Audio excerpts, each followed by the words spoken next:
मेरे सभी पशुपालक किसान भाइयों को नमस्कार। इस मौसम में वैसे तो कई तरीके के रोग पैदा होते हैं, लेकिन एक ऐसी विपदा से आपको दो चार होना पड़ता है जिसको साइनाइड पॉइजनिंग कहते हैं। तो आज हम इस साइनाइड पॉइजनिंग, जो एक तरीके का जहर होता है, इसके बारे में बात करेंगे। और ये होता कैसे है आप सभी जानते हैं। ये एक तरीके की फसल होती है जिसको ज्वार बोलते हैं। उसके खा लेने से या कभी कभी मक्का की जो इस समय फसल होती है उसके खा लेने से हमारा पशु अचानक इस जहर का शिकार होता है और काल कवलित हो जाता है। तो आइए बात करते हैं कि ये ज्वार है क्या और क्यों ऐसा होता है कि इसके खा लेने के बाद पशु में ये साइनाइड पॉइजनिंग हो जाती है। ज्वार एक बहुत ही अच्छा हरे चारे का स्रोत है इस समय, इस मौसम के लिए, पशुओं के लिए, जिसमें 8 से 10% क्रूड प्रोटीन पाई जाती है। 200 से 300 कुंटल प्रति हेक्टेयर इसकी पैदावार है सिंगल कटिंग में, और 600 से 900 कुंटल प्रति हेक्टेयर ये चारा पैदा होता है मल्टी कटिंग वैरायटी में। लेकिन इसकी जो सबसे बड़ी समस्या है, इस चारे का जो सबसे बड़ा दुर्गुण है, वो ये है कि इसमें एक तरीके का साइनोजेनिक ग्लूकोसाइड पाया जाता है जिसको धूरिन बोलते हैं। अब ये धूरिन है क्या और करता क्या है?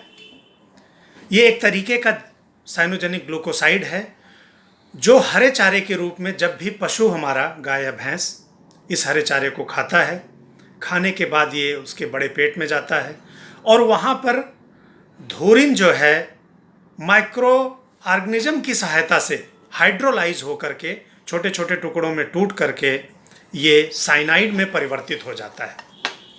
और जब ये साइनाइड में परिवर्तित हो जाता है तो करता क्या है, ये जो साइटोक्रोम ऑक्सीडेज एंजाइम होता है जिसकी सहायता से पशु की प्रत्येक कोशिका में, प्रत्येक सेल से हीमोग्लोबिन से ऑक्सीजन रिलीज होता है, उस साइटोक्रोम ऑक्सीडेज एंजाइम को काम करने से रोक देता है, जिसकी वजह से हीमोग्लोबिन से ऑक्सीजन रिलीज नहीं हो पाती है और हमारे पशु की दम घुटने की वजह से, सांस न ले पाने की वजह से अचानक मृत्यु हो जाती है। और तो मित्रों, मेरे पशुपालक किसान भाइयों, आप सबको मैं ये कहना चाहता हूँ कि ये जो ज्वार है, इसको या तो आप 1 से 2 सिंचाई से के बाद ही खिलाएं, या तो 1 से 2 बारिश के बाद ही खिलाएं, या फिर जब इसमें 50% फूल आ जाएं तब आप इसको प्रयोग कर सकते हैं। 50% तक फूल आ जाने के बाद इसमें धूरिन की मात्रा काफ़ी हद तक घट जाती है। अब बात करते हैं कि इसको, हरे चारे को आप काट करके, सुखा करके और है के रूप में भी प्रयोग आप इसका कर सकते हैं। तो इस तरीके से आप इस हरे चारे का प्रयोग कर सकते हैं। आप अपने पशु को असमय काल कवलित होने से बचा सकते हैं। और मैंने आपको ये बताया कि कैसे, किस किस रूप में आप इसका प्रयोग कर सकते हैं, कब आपके ये पशु के लिए लाभदायक होगा।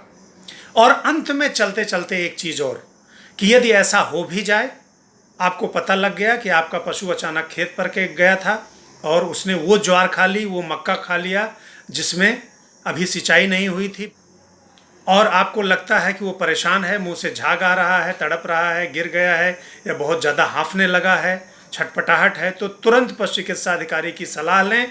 एक दवा इसकी होती है सोडियम थायोसल्फेट, जो हर अस्पताल पे मौजूद होती है। आज के लिए बस इतना ही।